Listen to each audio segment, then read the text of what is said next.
మన ప్రభువును ప్రియరక్షకుడైన యేసుక్రీస్తు ప్రభు వారి యొక్క అతి పరిశుద్ధమైన నామములో కృపయు సమాధానము కలుగును గాక. పరిశుద్ధ బైబిల్ గ్రంథంలోని వాక్యాన్ని ధ్యానం చేసుకుందాం.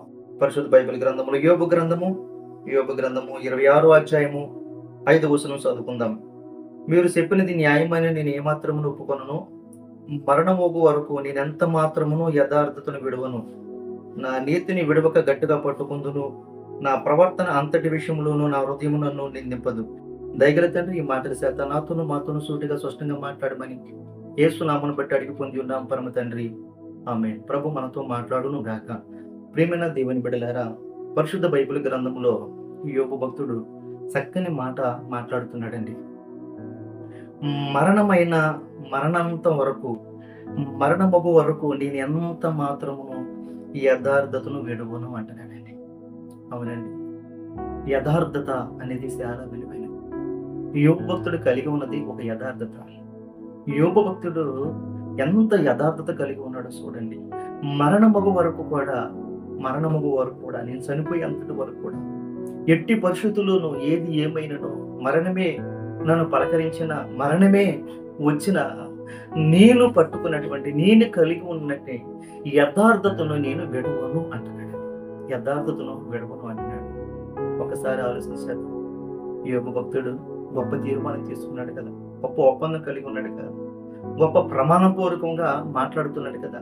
ఎట్టి పరిస్థితుల్లో కూడా మరణించే వరకు కూడా నేను యథార్థతను విడవను అంటున్నాడు. రెండోదిగా యోబు భక్తుడు అంటున్న మాట, నా నీతిని విడవక గట్టిగా పట్టుకుంటును అంటున్నాడు. అవును, నేను కలిగినటువంటి నీతి నేను గట్టిగా పట్టుకుంటాను. ఎవరి కోసము, దేని కొరకు నా నీతిని విడిచిపెట్టాను, ఎవరి కొరకు, దేని కొరకు నా యథార్థతను విడిచిపెట్టను అని మరణమంత వరకు కూడా నా యథార్థతని కానీ, నా నీతిని కానీ నేను విడిచిపెట్టను. నా నీతిని నేను గట్టిగా పట్టుకుంటాను అంటున్నాడు. మూడోదిగా ఆయన ఏమంటున్నాడో తెలుసా? నా ప్రవర్తన అంతటి విషయంలో నా హృదయం నన్ను నిందింపదు అంటున్నాడు. ప్రవర్తన విషయంలో నా హృదయమే నాకు సాక్షి, నా అంతరంగమే నాకు సాక్షి. నా ప్రవర్తన అంతటిలో నా హృదయం నన్ను నిందింపదు అంటున్నాడు. ఒకసారి ఆలోచించండి. మన హృదయం ఎన్నిసార్లు గద్దించడం లేదు? మన తలంపులు నువ్వు చేసేది తప్పు అని నీ మనసాక్షి ఎన్నిసార్లు గద్దించడం లేదు? కానీ యోబు హృదయము ఆయన ప్రవర్తన విషయంలో ఇప్పుడు కూడా నిందించడానికి అవకాశం ఇవ్వలేదు. అంటే ఆయన ప్రవర్తన విషయంలోను, ఆయన యథార్థత విషయంలోను, నీతి విషయంలోను, భక్తి విషయంలోను, విశ్వాస విషయంలోను, నమ్మకం విషయంలోను ఎంత బలమైన తీర్మానం కలిగి ఉన్న వ్యక్తిగా మనం చూడగలుగుతూ ఉన్నామంటే ఒకసారి ఆలోచించేయండి. దేవుని కలిగిన వారిగా మనము, దేవుని బిడ్డలుగా జీవిస్తున్న మనము కలిగి ఉండవలసినటువంటి లక్షణము మరణించే వరకు కూడా మనం కలిగినటువంటి భక్తిని కానీ, మనం కలిగినటువంటి విశ్వాసం కలిగిన, మన నమ్మిన నమ్మకాన్ని కానీ, మనం కొలిసే దేవుని కానీ, దేవుని సన్నిధిని కానీ ఎప్పుడు విడిచిపెట్టే వారిగా ఉండకూడదు. యథార్థతను, సత్యాన్ని విడిచిపెట్టేసే వారిగా మనం ఉండకూడదు. ప్రవర్తన విషయంలో మనల్ని ఎవరు కూడా నిందించడానికి అవకాశం ఇవ్వకుండా ఉండాలి.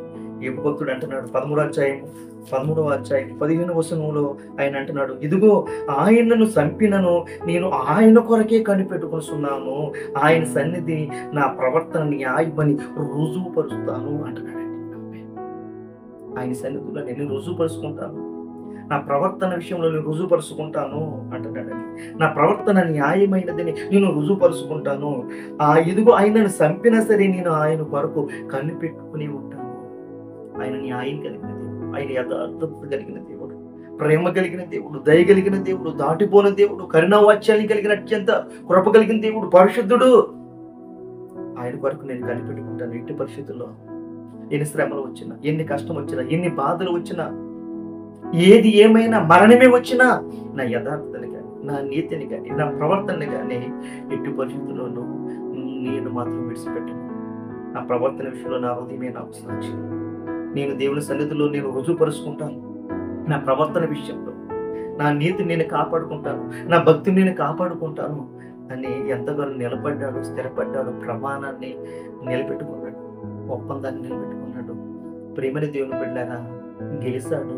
రెండంతల దీవెన యోబు భక్తుడు పొందుకున్నట్టు. ప్రేమని దేవుని బిడ్డలారా, మనం కూడా యథార్థమైనటువంటి భక్తి కలిగినటువంటి జీవితం, నీతి కలిగినటువంటి జీవితం, మంచి ప్రవర్తన మనం కూడా కలిగి ఉంటే ఈ యోబులాగా మనం కూడా రెండంతల ఆశీర్వాదం మనం కూడా పొందుకుంటాం.